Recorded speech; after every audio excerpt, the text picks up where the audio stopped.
Hey everyone, welcome to another episode of Crime Family. I'm your co host, AJ, and I'm here with my sister and fellow co host, Lisa. It is going to be just the two of us this week because Katie is unfortunately sick. Her entire household is sick. It's that time of year. So she is taking the week off. So we are going to just continue with Lisa and I. Lisa is actually going to be leading us through this case, and it is going to be a two-part episode because it is a pretty interesting one and there's different theories out there. So we wanted to make sure we could take the appropriate amount of time to be able to discuss it. So we felt like two parts would be better. So we are going to do part one this week, and then next week we're going to follow with part two. So Lisa is going to be leading us through this. She didn't really want me to do any research or anything about the case that much before because she wanted to sort of be telling us or telling me about this case and me hearing it for the first time and get my genuine reactions to hearing it for the first time. So I don't really know too much about this. Without further ado, Lisa is going to take it away. Okay, so this is the case of the Springfield Three. I don't know if you have ever heard of it, EJ. I think you said you didn't. But this is probably the first true crime case I ever remember hearing about. I think it was on an Unsolved Mysteries episode when I was quite young. And yes, it just always stuck with me. So it takes place in Springfield, Missouri, small city in southwestern Missouri. So the story centers around three people: 19-year-old Suzie Streeter, 18-year-old Stacy McCall, and 47-year-old Sherrill Levitt, who is Suzie's mom. So on the evening of June 6th, 1992, 19-year-old Suzie and 18-year-old Stacy, they had a lot to celebrate. They had just graduated high school from Kickapoo High School. Suzie and Stacy had actually been best friends for a long time. Way back in second grade, they met. And throughout their childhood and teenage years, they went through various stages of being close and then not being close. Months before high school graduation, they had started to become closer again. So while attending Kickapoo High School, Stacy worked as a secretary and receptionist for Springfield Gymnastics, and she was preparing to attend Southwest Missouri State University in the latter half of '92. She was the youngest of three daughters. She was a daddy's girl, according to her mom Janice, and she was described as a giggly girl and had the nickname Spacey Casey. She was always kind of in her own little world a lot of the time. Suzie Streeter was incredibly close with her mom, and she never really knew her father, so it was just Suzie and her mom Sherill for the most part. Growing up, her and her mom were incredibly close. She would not have much of a relationship with her stepdad or her biological dad after him and her mom got divorced in 1989. In school, Suzie would struggle with certain aspects of her studies. She kind of fell in with the wrong crowd for a bit in high school, but by her senior year, she seemed to have straightened out. She worked at a movie theater, and she actually had a sight set on following in her mom Cheryl's footsteps and becoming a cosmetologist. In her free time, she loved bowling, watching movies, and gossiping about boys with her close friend Stacy. Sherrill was a private person. She was a hairdresser in 1992 and had over 250 clients and was considered a model employee. She was twice divorced. She divorced from her first husband shortly after Suzie's birth. She moved into an apartment in Seattle and stayed home with Suzie and Bart. So the Suzie has a brother named Bart. Stayed there with Suzie and Bart for 6 months, and then her and her two kids moved to the Springfield area in 1980 from Seattle.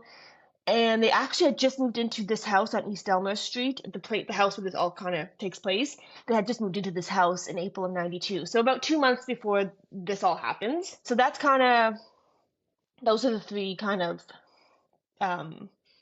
main subjects of this story. So during the day of Saturday, June 6, 1992, like I said, McCall and Streeter had graduated from Kickapoo High School, so the two had, along with several of their friends, had plans to hop around from party to party that night in celebration. Stacy had dinner with her family earlier in the night, and then rushed home to change and meet Suzie. So the original plan that night, they were gonna drive to Branson. Her and a few friends were gonna drive to Branson, which is a town about an hour away from Springfield. They were going to stay at a hotel, and then go to a water park called Whitewater the next morning. So that was the plan when they each set out for the parties. So Stacy and Suzie each drove their own car to their friend Janelle's house. They arrived at Janelle's house between 8 to 8:30 And a short time later, all the girls, there was Janelle, Suzie, and Stacy and another friend, they walked from Janelle's home to another graduation party, and they all left their vehicles at Janelle's house. So the night has begun. They go to the first party. So over the next few hours, they would be seen at a couple different graduation parties, and over the course of the night, plans changed a few times. The first change of plans happens when Stacy calls her mom around 10:30 that night, and she lets them know that she's going to stay at Janelle's house instead of driving to Branson that night. So instead of driving out that night, they're just going to wait till the next morning to go to the water park. So she's just going to stay at Janelle's house. So that's the first change of plans. So at around 1:45 a.m., the current party that they are at break up, and the girls begin walking back to Janelle's house. Once they get to Janelle's house, they realize there really isn't a lot of room because it was graduation. Janelle's extended family had come down to stay. There were no available beds. Janelle's mom had made them a makeshift bed on like this pallet, but they just felt bad. They didn't want to impose on Janelle's family. So this is when they change plans and they say, actually, we're going to stay at Suzie's house instead. We don't want to impose on Janelle. We're just going to go to Suzie's and we'll all meet up in the morning to go to Whitewater. So that's the new plan. So Suzie and Stacy each get into their own vehicles at Janelle's house. And it's reported that someone inside the house actually says that they could hear Suzie say to Stacy, "Follow me to my house," with Stacy replying, "Okay, I will." So Suzie pulls out of the driveway first and drives away, and then Stacy follows behind her at around 2:15 a.m. And this would be the last time either of them are ever seen from or heard from again. And Janelle just stayed at her place, you said? Janelle stays there, and multiple people at inside Janelle's house saw them leave and heard them say, "I'm going to follow you to the night." So that was just the last time they were ever seen, when the cars pull out of the driveway. And so I just had a question. I'm assuming you probably would have mentioned it if it was the case, but in the phone calls, you said that she called her mom and said that they had changed their plans, that they were going to stay at Janelle's. So was everything, there was nothing reported that was sketchy about the call? She didn't sound weird. She just sounded normal, right? Nothing. No. So there's a Crime Watch episode I watched with Janice, Stacy's mom, says, Stacy just called at 10:30 saying that they had to change of plans. They were going to stay at Janelle's house. Stacy's mom was actually relieved about that. Stacy's mom didn't want them to drive that night. Late at night. It was graduation. There could be a lot of drunk driving. She was worried about a car accident. So she was relieved when Stacy called and said, "We're going to stay at Janelle's house and go out early in the morning." And everything sounded fine. There's been no mention if either of the girls were intoxicated. Yeah, that was going to be my next question. They were drinking. I'm sure they were, but it's never been mentioned. Yeah. Because it's weird, she was until later, I will say. Okay, because I was going to say, you said she was kind of she didn't want them driving out because there could be drunk drivers and stuff, but it's maybe they were drunk drivers. Yeah, I don't, and they drove home, each got into their own cars. I mean, I would like to think an adult wouldn't let them drive drunk. I don't know. But it is also to the early 90s. Maybe there's not as much awareness. I'm sure a lot more people drove drunk then than now. And it was a very quick drive back to Sherrill Levitt's house. Yeah, no one really mentions heavy intoxicated or anything. I don't know, but that's just anyway. Yeah, so they head out to Sherrill's house, and that's kind of it. That's the known events of the night before. So that's where it ends until the next morning is kind of where there's a lot of conflicting reports about time and stuff. But this is what I was able to gather. The next morning, friends start calling Suzie's house and Suzie's and Cheryl's house because they're supposed to meet up to go to Whitewater. And this is obviously before cell phones and stuff, so they just call the home phone, get the answer machine. No one's answering. So this is when Janelle Kirby, the friend from the before that they were going to stay at her house, Janelle Kirby and her boyfriend decided to go over to Suzie's house to get them, thinking they had just overslept or something. So they get to the house around noon after calling the house since 9 with no answer. So they get there around noon. So when they arrive, they see all 3 cars, Stacy, Suzie, and Cheryl's cars in the driveway. So they go to the door, and as soon as they get to the door, they see the first thing that's a little strange. They see a smashed The porch light, the porch bulb, like there's a globe that was on the front porch and that smashed on the doorstep. But the porch light is still on. And they So find yeah, that the light bulb wasn't broken, but just the no, it's like globe the globe around that it. whole Yeah. yeah, that's smashed on the doorstep. That's a little strange, but there's a broom right there, and they's like, oh, we don't want anyone to step on this when they get home, so they just clean it. They clean it up and they just throw it over the hedge. Um, and they're like, um, that's just their instinct. They do that, not thinking that that could be evidence of some sort. So they do that, and then they knock on the door and ring the doorbell a few times, and there's no answer. So then they try the door, and it's unlocked, and that's not suspicious to them. It's 92. Lots of people in that small city said at that time all the doors were unlocked. No one ever locked the doors, so they didn't think anything of it. That the door's unlocked, okay. So they go in, and they don't see any of the girls, but they see the family dog and Cinnamon. He's like a small Yorkshire Terrier, and the dog seems clearly agitated or stressed.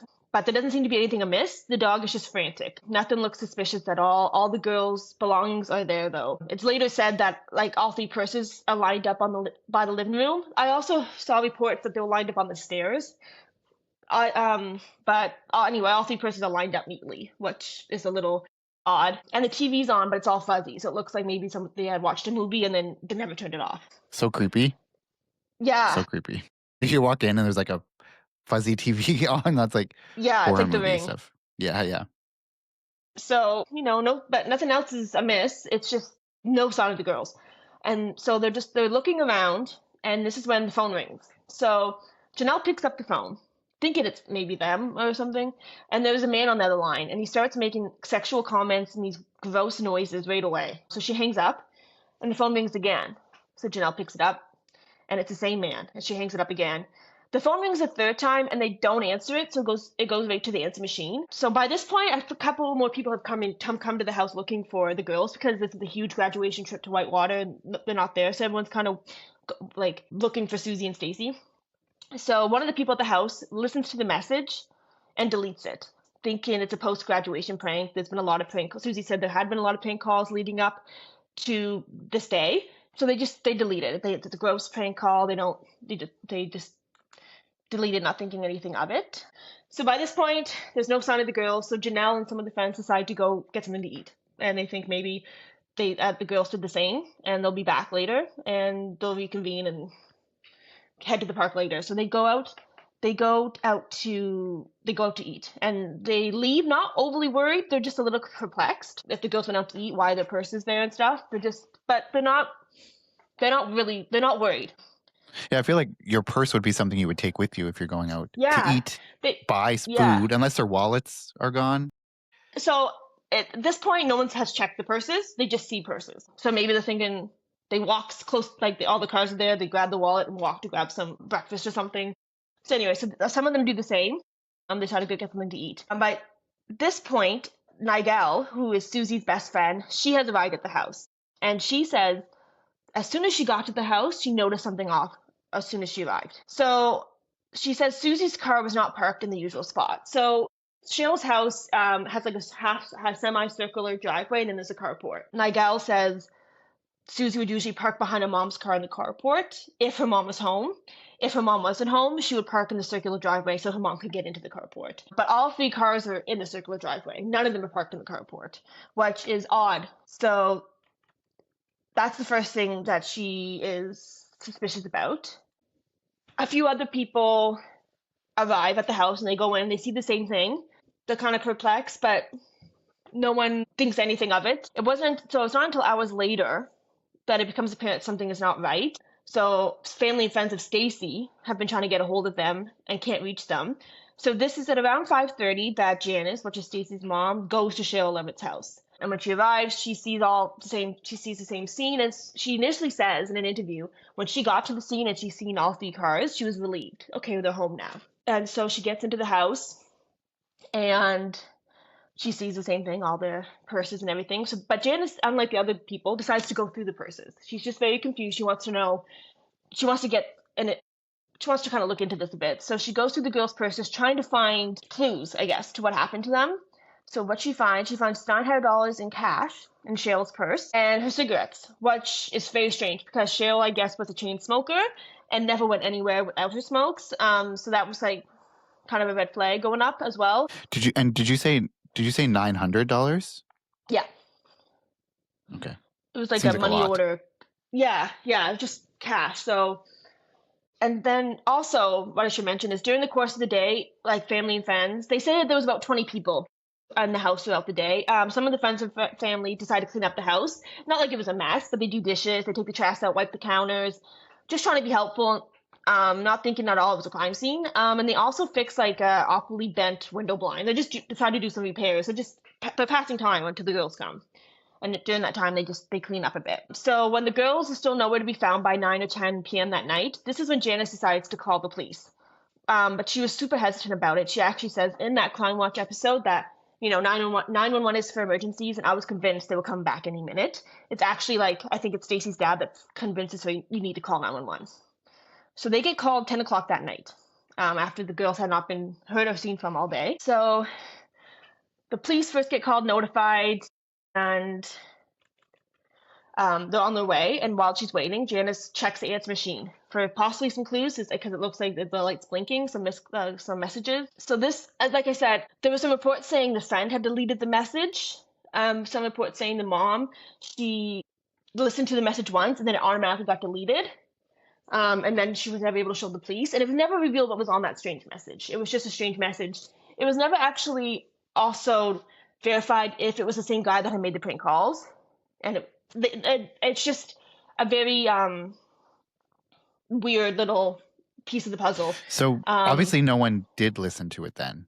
You said one of the thoughts was that if you listen to it once, it gets deleted. Because you'd think then the person who listened could at least say what was on it. Yeah, no, and that's what's so weird. Like, there's news reports that say the mom deleted it by accident. Some people say it was never listened to. It got deleted without anyone listening to it. I don't know. It's just, there was a message on an answer machine that was strange. Whoever listened to it. You think it getting deleted by accident is probably more legit because, like I said, because you said, I think back in those days, if you once you listen to it, it automatically deletes. Like that's just the way they were set up. So it's like if someone did listen to it, they could then tell the police what was on it. But the fact that no one came forward and said what it was, and no one knows, clearly no one listened to it. And later on, the police would go on to say that they think the race message could be a clue, but that they don't believe that the prank calls were part of it. So it could have been two different people. So it looks, I don't know if the police actually, like, it's very confusing if the police had listened to the message or someone had told them about it. I don't know why it's not straightforward about how the message was deleted, but it's yeah. I don't know who deleted it, who listened to it, if the cops actually did, if it was tweets. But anyway, there was a strange message, regardless. Mm-hmm. And I guess back then you couldn't retrieve deleted. Like you think the police, so it's gone forever. Like now, police could, like even a voicemail that's deleted. I'm sure there's some technology that can retrieve a deleted message. Yeah. Maybe. Yeah. So the fact that, I mean, obviously back then they couldn't, but it just seems so annoying that like that could be the clue to everything, and just happened to get deleted, probably by accident. And there's a lot of that in this case. I feel that coincidences are just, just a lot of things that like accidentally happen, like mistakes that could have helped the case and stuff like that. Like the person got lucky, like whoever did it got lucky. That certain things happen. Yeah. Yeah. I mean, this person is one of the luckiest people ever. When the way this case unfolds, really. Well, also, the thing that to me stands out super weird is the broken light on the porch. Yeah. To me, the fact that like how that gets broken is weird. Also, the fact that they cleaned it up. I mean, maybe that's not so weird that they were like, let's just clean it up or get it out of the way so no one steps on it. But like then like chuck it over the fence or the hedge or whatever. It's weird. Yeah, they chuck it over into the hedge, which the dentist's office was next door, I guess. So they just throw it in that parking lot, bust a tire. Someone can step on it there or run over it with their tire there. But I don't know why they did that. But the fact that it's broken is really weird. Like just because to me the first thing that stands out when you say that is I'm thinking it's like a struggle. Like someone's getting carried out of the house and they're like flailing their arms or legs and like kicks it by accident. And someone mentioned like, oh, they did that to take the light to make it dark, but the light was still on in the morning. Yeah, that was another thing I thought too. Like maybe they wanted it more dark, but the light's still on, so that didn't. It's just so it's like to me, it's like accidentally got broken. somehow. Yeah, like on a struggle on the way out of the house, perhaps. Yeah, that's what I'm thinking. Because why, like, if you're intentionally trying to break it, why would you just break that and not the light bulb itself? Yeah, I don't know. So that's weird. I think, like, Or they broke the light to get a weapon, glass shard as a weapon or something. I don't know. Yeah. You know, but if you go into that house anyway, if you go into the house to do harm when you have a weapon, anyway, there's a lot of like. Yeah. Why There's would a you lot not of think of the weapon until you're there and breaking that? Like, that's right. weird. So I mean, the porch light. A lot of people fixate on it when I read on Reddit and stuff. Like, it's just odd. It's. I mean, this case is the strangest for many reasons, but that was just it's just weird. It's just eerie too that it's still the light's still on, but the bulb is smashed. I don't know. It's like Yeah. it's just an odd piece of the puzzle that no one really knows where it fits. But Really. couldn't the police, did they go and like recover the glass? Like, if they just threw it across the thing, like, the police might still be there. The police can pick it up and gather because it probably has evidence on it. Maybe, or it might have evidence. I You don't know know. what? It never says at all. So maybe they did and it didn't yield anything, so it's not mentioned, or maybe they didn't and it's incompetence. But you think they Yeah. would mention that if it's incompetence, like the Yeah. police never checked it, which is Yeah. crazy. Because you think someone would have told them, like, oh, what did the house look like when you arrived? And they would have said, oh, Well, the light was broken. Yeah. And they would have been like, well, So, where's the glass? Like, you know what I'm saying? Like, that's like a natural conversation that you would have. yeah. And the You fact, know, I don't know. there's another thing. It's another thing that's another conflict. Some people said that they threw it in the trash inside the house. Other people said they threw it over the fence. More people have said they threw it over. So I don't know. Maybe they did throw it in the trash and they could retrieve it from the trash in the sink in the kitchen. But why would they not know that? I don't know. And that's like you said. There's so many reports conflicted. I think a lot of it has to do with the fact that there were 20 people in that house throughout the day and their stories are all. Everyone's stories are a little. Relay a day differently than the next person. Yeah. But the person who Um. did it should know. Yeah. Whether I they don't threw it know. over the fence or that they threw it in the garbage. Like, you think they'd be It's able just. to, 20 people is, yes, I it's a know. lot, It's but so weird. it's not like so many people that they couldn't individually interview 20 people and ask. But maybe it was like an insignificant, like, you think, like, when you're kind of going just about your day, you're not taking mental note of everything. And then, like, the craziness that happens with, like, the disappearance and, like, Yeah. the stress, maybe you forgot that you did it. Yeah. So no one remembered even doing it. I don't know. Yeah. I mean, it's an interesting piece of the puzzle, but it's never really touched on. Like, was it collective? Like, was it tested or, So that's just a strange part of it. But okay, so when the police do arrive, it says that so there was a press release that was released in May of 2022 from the Springfield Police Department. This is where I got this from. It says that on officers' arrival, the house showed no signs of struggle, but rather the appearance of the missing woman being abducted. So right away, they think abduction. So like before, it said all personal property was left behind, including purses, money, clothing, cars, keys, cigarettes, and the family dog. Poor thing. Um, it goes on to say Suzie's mother, which is Sherrill, she was last heard from at approximately 11:15 p.m. On the night before, June 6th. She was talking with a friend about painting a chest of drawers. So that's the last one she was heard from. So Levitt's car, purse, keys, etc. were left at the residence, and it does appear as though her bed had been slept in. So when friends and police arrived to check the residence, they both said it looked like she hadn't slept in the bed for a little bit at least the night before. So there was no signs of a struggle except for the smashed porch light, and none of the neighbors reported seeing anything suspicious. I did read that back then the house they didn't have a lot of neighbors close to the house. It looked like it was like kind of like working buildings and like not a lot of neighbors back then. So there maybe but was no one around to hear anything. Again, just another lucky. They got a lucky break. Whoever did it. So there's no signs. Yeah. So none of the neighbors reported seeing anything suspicious. So they tell Stacy's mom Janice almost right away. They're going to make a report. They're going to make a report and file it as a missing persons. And they also said right off the bat they suspected foul play. So the police immediately treat this as a crime scene, but it's so contaminated because of the cleanup earlier from the friends and family. But because of the strangeness of the whole case and the circumstances and the fact that there's 3 missing people, not just one, by day 3, the FBI do become involved. So they become involved pretty quickly. And this is when Janice, Stacy's mom, makes and prints out missing posters and puts them all over town. And this is when the media dubbed them the Springfield Three. So by June 10th, more than 20,000 missing posters are hung up all over Springfield. And to this day, some of those missing posters are still in the storefronts in Springfield, like 33 years later. So by June 14th, officials and volunteers began searching wooded and remote areas. But they don't find anything at this point. And then community-wide searches are conducted. Divers inspect Lake Springfield and a stretch of the James River. And then investigators start running polygraph tests on all the people that are close to the woman. But nothing pops up at that point. So the police have a timeline that they established, and they say that the 3 women disappeared between 2:15 and 8, which is a weird timeline because it says on other sites that that no one got to the house and no one first arrived at the house until noon. So wouldn't it be 2:15 until noon? But this is what the police say: 2:15 to 8 a.m. on June 7th. Maybe they're going based on the fact that like someone would have seen something if it was during the day, like there's more people around. Like anytime after 8, it's not really. Yeah, I guess I'm also likely. thinking like 8 and 8:30 or 9, depending on sources. That's when people first started to call, and there was no answer. So maybe that's when they realized. That's the first sign that maybe no one was there at 9. That's my guess. That makes sense. Yeah. So, and then we know, I was going to say, initially I was going to say probably anytime after 11:15, like you said, Sherrill last was heard from, but the girls were seen after that. I mean, they didn't go this home is the till thing, later.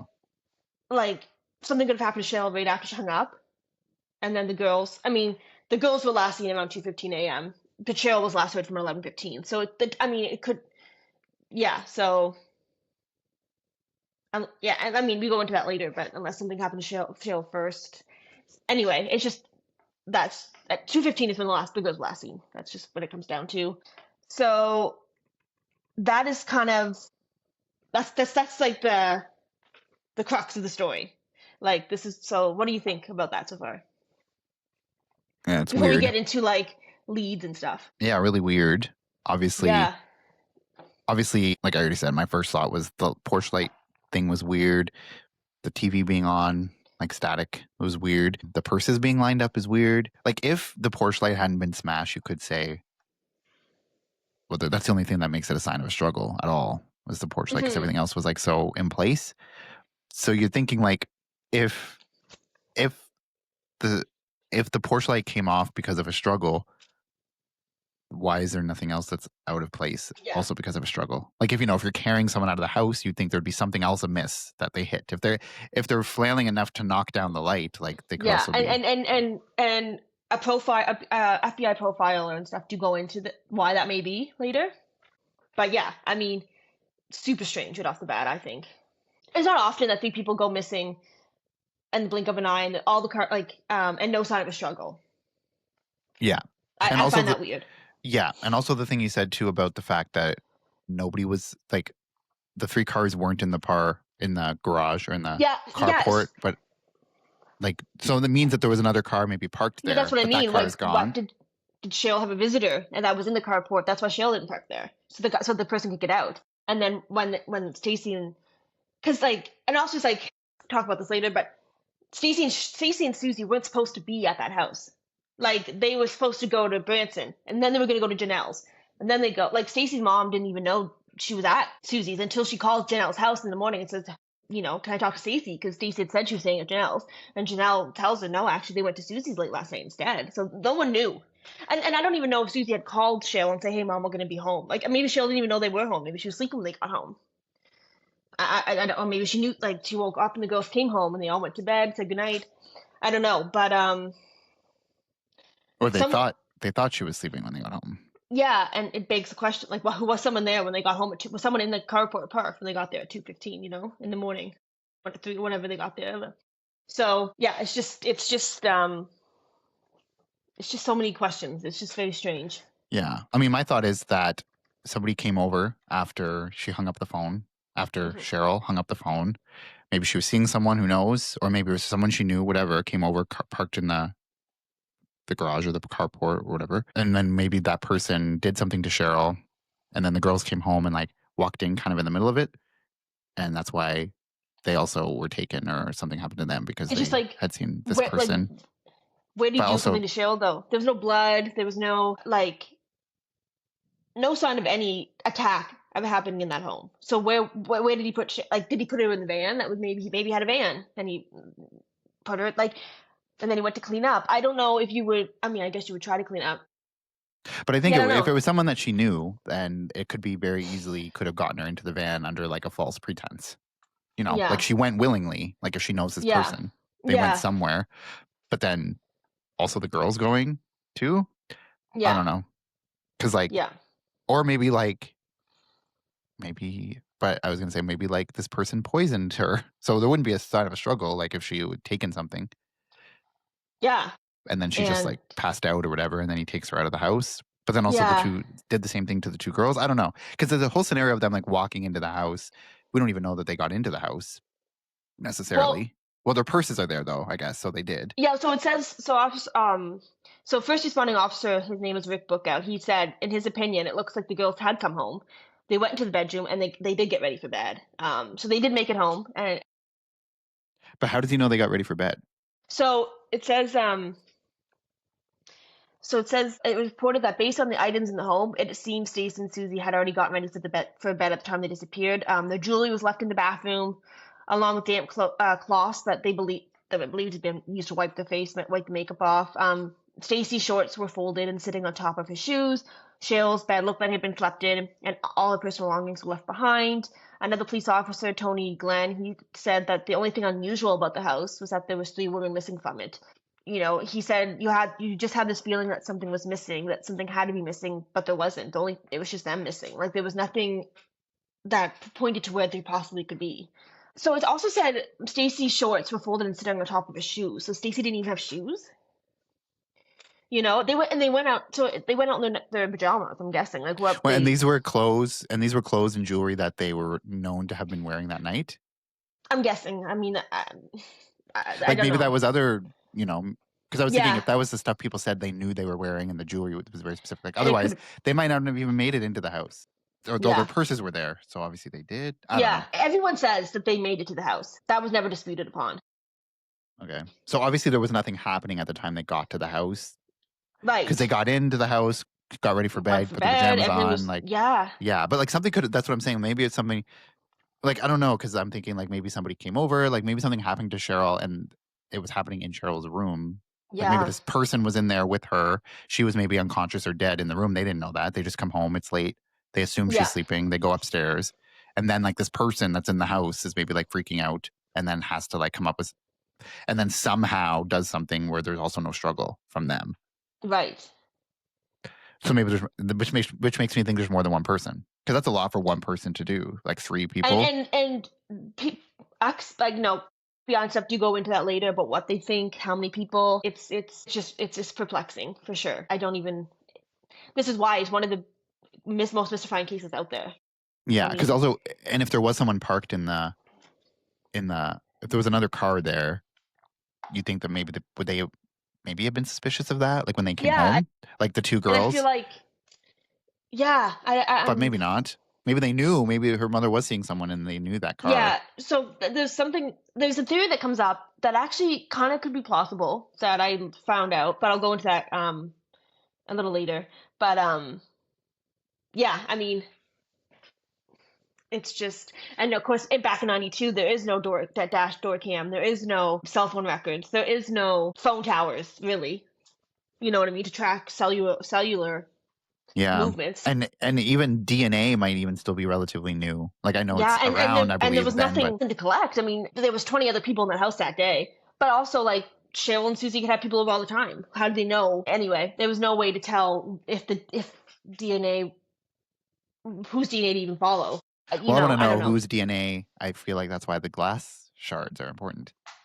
Yeah, That person, I mean, if it was in a struggle and it was like one of the girls' hands or feet that like broke it off, then it would have their maybe DNA.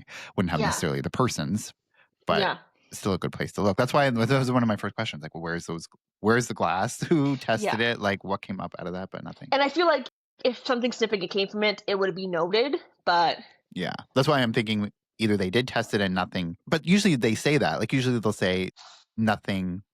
Tests were run. Like, you know what I'm yeah, saying?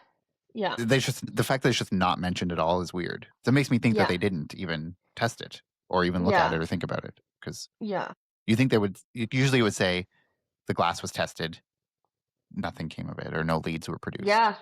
Because they do talk about other things that do get tested later on, but it's just a weird. It's just a thing that a lot of people fixate on is that broken porch bulb. What does it Yeah, because mean? that's It not doesn't mean normal. anything. It's just, yeah, I don't know. Maybe it was broken before and no one cleaned it up. I don't know. Um, but anyway, Yeah, um, weird. or maybe like Stacy and Suzie got home and they were drunk and they broke it by accident. Like she like was taken off. Like they broke it by accident because they were trying to get into the door and they hit it or something. I don't know how low it was. You know what I mean? Like maybe it broke from them and they were just drunk and they like, oh, we'll clean in the morning. I Yeah, don't know. but we'll never know that. We will never know. Yeah, it's annoying. So there were about 5,000 tips right away. As soon as this is like announced that these girls are going missing. Um, so 2 weeks passed. There's still no sign of the woman, but this is when the cops first get the first significant break. A person calls in and says she thinks she saw Suzie or a person looking like Suzie driving a van the morning they went missing. So the van was described as an older model avocado green panel van. I think later on it said that it was a Ford van. And the person says she saw the van 2 miles away from Sherrill's house. And the witness says that Suzie looked scared and that she heard a man yelling at Suzie from the back seat, something along the lines of, "You better keep driving if you know what's good for you." So the police stop lots of vans matching the description and ID various people.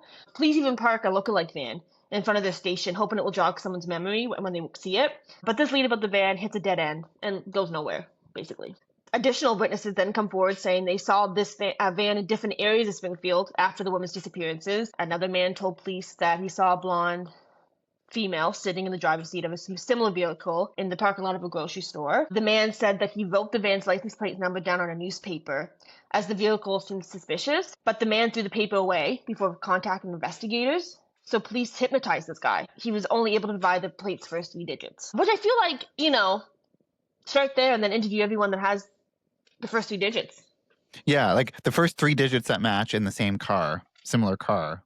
I mean, that's my first stop. I mean, yeah, because there's only going to be so many cars that match that description and also have the like first even getting same 3 digits. digits of a 6-digit plate. That's pretty good, I think. Yeah, you've eliminated 50% or way more than that. Right. I don't know how many combinations of license plate there are, but the first 3 digits in that order, that's pretty narrowed field. But and it's only going to have certain ones. Like only what are the chances of several cars of that description having the first same 3 digits? right. Like that's going to be very small chance. So Yeah. I feel like that would be a logical thing to do. Yeah. Anyway. That's weird. Yeah. That's weird. So then that's one of the tips that they follow.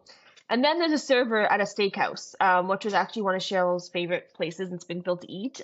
This server reported seeing all 3 women in the steakhouse between 1 o'clock and 3 o'clock a.m. on this night. The employee said that Sherrill, Suzie, and Stacy arrived and left together. And she said that Suzie appeared drunk or intoxicated, and Sherrill was trying to calm her down. However, police never ever confirmed that this was a true sighting. Was there someone else with them?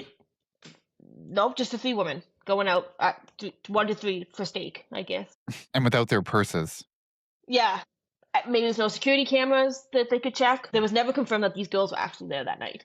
Yeah. Or maybe they were there and then they went home after and something happened after they got home. I just don't think you wake your mom up at 1 o'clock to go for a steak. Maybe she was awake already. It's weird though, regardless. Even if it was them. I'm just thinking because I was thinking why would they be going there without their purses? But maybe they went home after this sighting and then something happened then. But because also that's a really weird thing for the server to make up. Like, so is the implication then that the server lied? Or she's misremembering it was someone else and she thinks it's them? I don't know. How could you misremember that? It's 3 people and you know what they look like. It just says please never confirm this. I mean. Yeah, that's weird. Yeah. So that's another lead that kind of goes nowhere. Also, that lead about the person in the back seat, like Suzie driving. Yeah. And the person in Yeah. the back seat, and Suzie looks scared. Like, that seems like legit. Yeah. And it's just But frustrating that nothing came from that. yeah. Do you think that was a true sighting? No. I don't know. I feel like I don't know. I always struggle with why wait 2-3 weeks to come forward? You Yeah, know, but that always happens. That happens all the time, though. I People come guess. forward I don't years later. I feel like um if you did see that, why didn't you call the cops right then and there? It looks like something's happening that's not right. Yeah, even if it's not Um these women, like it's still yelling at someone. someone, if you better keep going if you know what's good for you. I wouldn't let just and she looks terrified. I'm not gonna be like, oh, they're just, having a normal squabble. Yeah, even if it's not these 3 women, it's still Yeah. someone that might So I need don't know. help. I always, when people come forward saying they saw this weeks later and they didn't report it then, I always wonder if they not that they made it up necessarily, but they're trying to make it be those girls that they saw. You know, I think that should definitely be investigated. Yeah. Something was happening, Maybe it but wasn't something like that intense in the moment, like, and then in their yeah, mind, they're, like, maybe. going back and they're exaggerating the details, like, they think Yeah, these extra details happened that didn't. Like, maybe at the yeah, time, they remember seeing a woman and, like, a man in the back seat, but then all of a sudden, they unknowingly, their mind, like, filled in these extra details. I don't yeah, know. That's weird, but, I mean, it could happen. yeah, So, like, maybe yeah, because obviously, it's like, if she saw or if this person saw exactly what they described, you have no excuse not for calling the police right away. So I'm thinking maybe in the moment it wasn't something that was alarming, yeah. super alarming, but then in, like, hindsight, she's going back and, like, changing the details. And I maybe don't know. because maybe when it came out that they're looking for this certain van, she might be like, "Holy crap! Like that's exactly like the van I saw this happening in." So maybe that made it come forward. Anyway, I don't know, but it was never. They could never find the owner of this van or anything to do with that van. They never found the exact van. One of the original investigators actually theorized that. So this is a theory that comes out that actually I think is quite plausible. Yeah, so it's like one of the original investigators theorized that the woman's assailant took Cinnamon, the family dog, out of Sherrill's yard during the overnight hours of that night in an effort to try to gain access to the house. So they think that the attacker may have knocked on the door that night, like after the girls got home, pretending to have rescued the dog. Like, oh, they come home, the dog got missing, there's a knock on the door. And has the dog saying, well, I found this dog. I think it belongs to you. One of the women opened the door for this man. She was attacked, overpowered. That's a theory that one of the original investigators brings up. I mean, and I thought, like, I would never answer the door at 2 o'clock in the morning, but if my dog was missing, I would. But there's no sign of a struggle, though, if they were attacked in Right. the doorway, But except the light. but like I said, it makes sense. She opens up the door and the guy's like, and then she gets attacked. The porch light gets broken. Happens on the porch, and then I don't know, like she gets over, like maybe he just has a gun, quiets her, and that's why there is no struggle.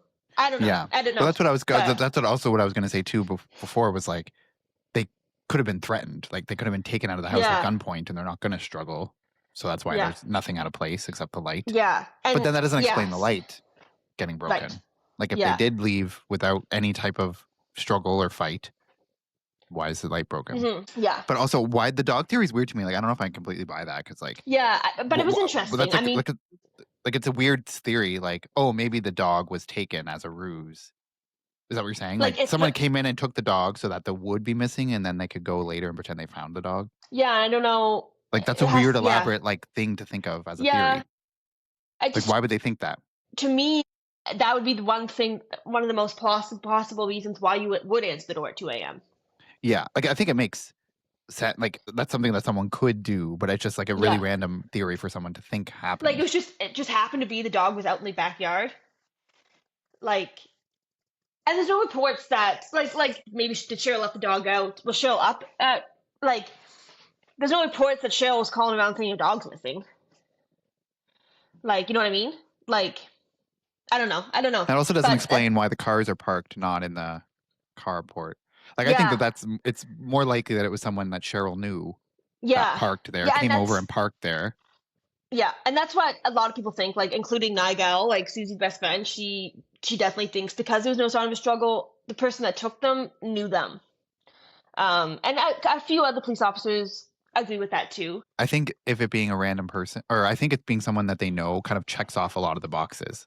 Like explains why Right. there wouldn't be a struggle, why the cars aren't parked in there, like if there was another car parked there, Yeah. and why you would let somebody in and stuff like that. Like all Yeah. of that would make sense if it was someone they knew. Yeah. And like if Cheryl wasn't expecting the girls home that night, maybe she did have like a lover over or something. I don't know. You know? Yeah, if she wasn't thinking the girls were going to come over Like if or she's come in it, back. she's gonna she's just gonna, get wild that night. Yeah, yeah. And then Yeah. they, And and then, there's been when they look into like I go into this later about the relationships of the three women. Cheryl was a private person. There was no ever mention of any relationship she's had. She was a successful hairdresser. She hung out with her daughter. She had a few friends. Nothing, no nefarious characters in her. I mean, she was divorced twice, but I mean, there was nothing bad about that. Like it was all fine and dandy. I mean, But that we know but of. yeah, and like maybe she just was had a secret. She was online dating secretly. I don't know. I don't know. Like she just don't want Probably not online dating in 92. Well, But I yeah. know. I don't know. Maybe she met someone. And she you don't always have to tell your kids. Whatever. And Anyway, there's not going to be as many like possibilities of like a paper trail as there would be now.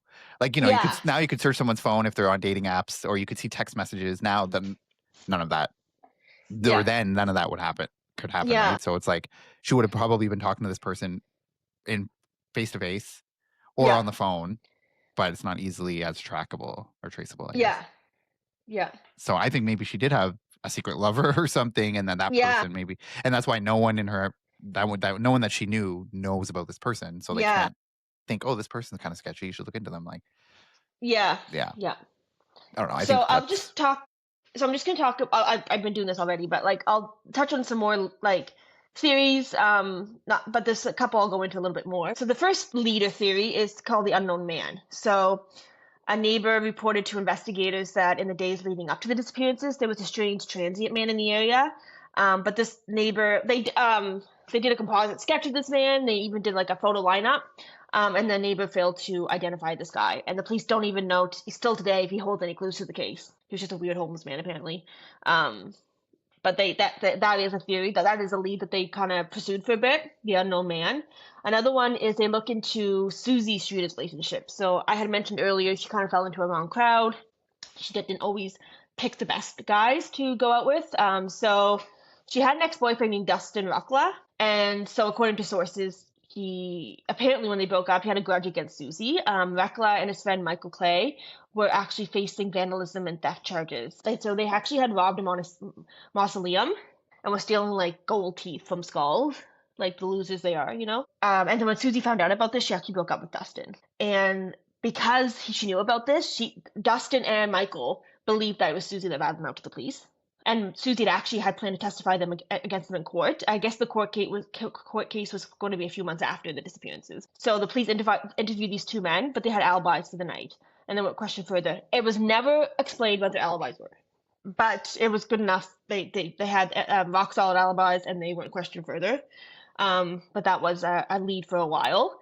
and I'm always very suspicious of any alibis from old cases in the 90s. How rock Yeah, solid could an alibi be? It's just someone's word. yeah, It's not like yeah, now where you have like cell data or like yeah, surveillance footage that can actually put you somewhere. It's more so like, oh, they were at this other person's house or something, and this person said that's true. yeah, But I don't know. I mean, unless it was. I mean, I guess there are other ways you can be accounted for in that, but yeah. like I don't know. I just feel like it's a little bit shakier. I mean, unless he was in jail or the hospital, I feel like how else could it be? Unless I mean, he was unless I mean, unless there was security camera from somewhere. I don't know how many security cameras are around in '92, but Yeah. it was enough for the police to be like, all right, and move on from them. So, but that was a strong theory. Another one is Bart Streeter. As you remember, Suzie had a brother. He did not have a good relationship with his mom and sister. He actually suffered substance abuse issues, and he does not have a good relationship with mother or daughter. And actually, I don't think he was even allowed at the house. So he was estranged from the family, and he very quickly actually became police's number one suspect. And a lot of people believe Bart Streeter is the most credible suspect. But he had an alibi that both his girlfriend and neighbor confirmed. Once again, I do not know what the alibi is, Could not find it. I even typed it in. What was Bart Streeter's alibi? Nothing. Oh, he had an alibi that his girlfriend confirmed. Okay. Yeah, but And he who also cares what the but he also, girlfriend confirms? I don't trust that. yeah, I know. Right. And he also passed a polygraph test. What we know now today don't mean anything. I think back in '92 there were a lot more people believed in them. Today, never do a polygraph. I'll tell you that now. It will always go against you, no matter what.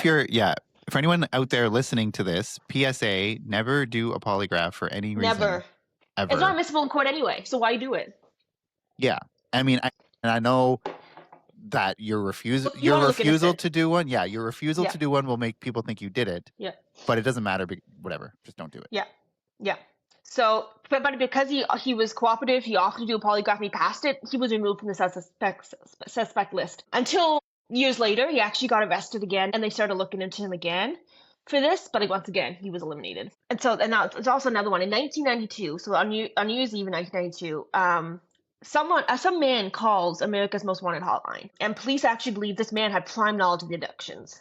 But the call was disconnected when it got switched over to a switchboard operator by accident. It just accidentally got disconnected when they tried to switch it over, and he never called again, and they never could trace him.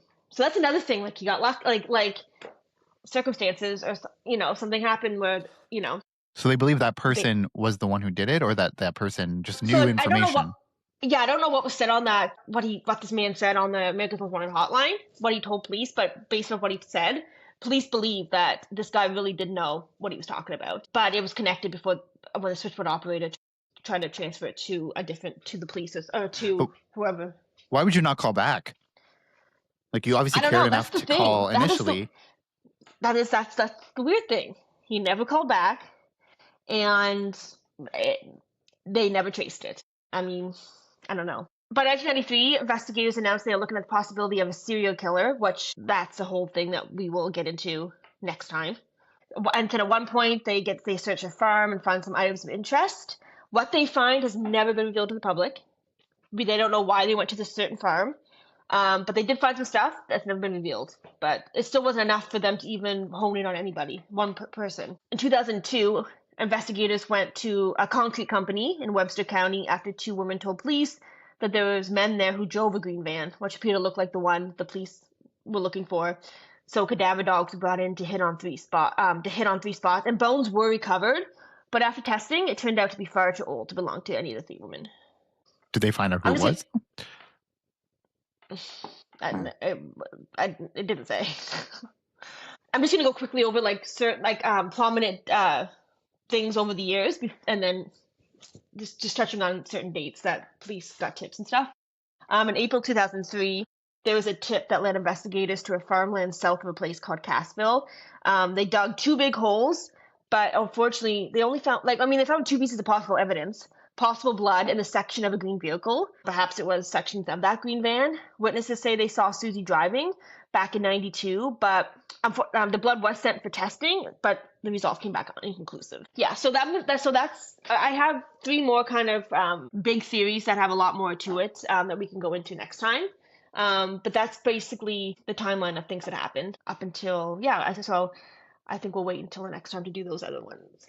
Sherrill Levitt, she was 47 when she disappeared. She was 5 feet, 110 pounds. She had brown eyes, short bleached blonde hair. It was naturally curly hair, longer on top and short in the back, and she had a thin build and freckles on the neck and upper chest area. Stacy was 18. She was 5'3", 120 pounds. Blue eyes, dark blonde hair to the middle of her back with sunlighted ends, and she has freckles on her face and dimples in the middle of her chin. Suzie, 5'2", 102 pounds, brown eyes, straight bleach blonde shoulder-length hair, large teeth with no dental work. She has a 3.5-inch scar on top of her right forearm and a small tumor in the left corner of her mouth, which always gave the appearance that she has something in her mouth. So that's what they looked. That was them. That was a description of them when they disappeared. So it says Sherill would be 77 years old today. Suzie would be 49. And Stacy would be 48 years old. According to the Springfield Police Department, there's a reward fund of $42,000 that has been established for the location and prosecution of the persons responsible for the abduction of the three women. Back in the late 90s, Suzie and Sherill were actually declared dead, illegally dead by their relatives. Janice, Stacy's mom, and Stacy's family, they had not declared Stacy dead. They they will not do that until they find her or find evidence that she is dead. They believe Stacy's dad is now actually deceased, but Stacy's mom and family believe that they will find answers eventually.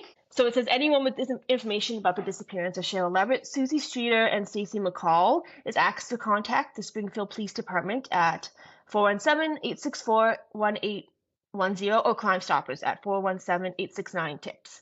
And there's also an age progression photo that I could share that shows them what they could look like now, 33 years later. Yeah, so that's it for today. Okay, yeah, so that's where we're going to end it for this part one. We do have a couple of more theories to kind of get into, or a couple more things that happen in this case. And so we're going to kind of reserve or save that for part two. And so we hope you will join us next time for part two of our conversation on the Springfield Three. And it'll just be Lisa and I again for part two. And so, until then, you can follow us on all the social media. So we're on TikTok and Instagram and Facebook, Crime Family Podcast. So just search Crime Family Podcast on those apps. You'll find us. Also on YouTube, so you can watch the video versions of all of our episodes on YouTube. Also on Spotify, you can watch the video versions. But we are also on Apple Podcasts, just the audio version at this time. So yeah, that's how you can engage with us or watch our content. You can also send us an email, crimefamilypodcast@gmail.com, and you can send us your case suggestions, your feedback. If you have any thoughts about this case or any other cases we've done, we'd love to get an email from you. So that's crimefamilypodcast@gmail.com. We'll be back next time with part two of the Springfield 3 case. But until then, take care. Bye. Bye.